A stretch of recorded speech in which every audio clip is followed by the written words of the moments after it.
Milutin Sredovic, the Uganda Cranes head coach, is the man who has become the subject of debate in the event of the Uganda Cranes 2024 AFCON struggling campaign.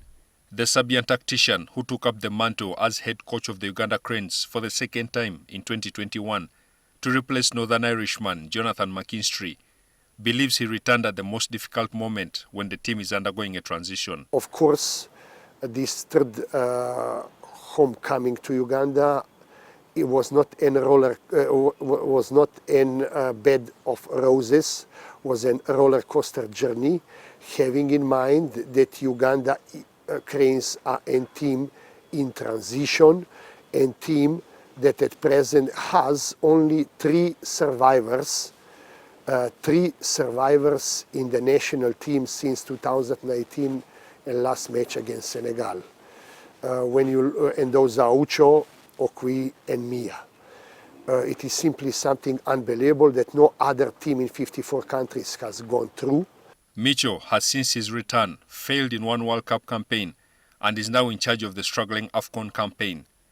He admits that the pressure is on him to ensure that he guides the Uganda Cranes to the 2024 Africa Cup of Nations due in Ivory Coast. Here is an enormous amount of responsibility to bring the final product to millions of Ugandans that are feeling, that are identifying themselves with a brand called Uganda Cranes. And I stretch myself over all human and sport limits in order to deliver that final product. He dismisses the public notion that his team selection is wanting, but attributes it to unexpected injuries sustained by key players before crucial games like it was the case in the last game against Algeria. What has happened now, we called 42 players. It is end of the season, is a mental and physical fatigue with the players. 12 players have been injured on top of everything, also players that have been supposed to be competitors, Kizito Gavin and Ochaya Joseph. On the end, we had only 21 players to compete with. When you look at that, that was the decision regarding that matter. The 53-year-old tactician now says results from the last AFCON qualification games against Niger in September will play a big role in deciding the direction the team's transition and himself as a coach will take thereafter.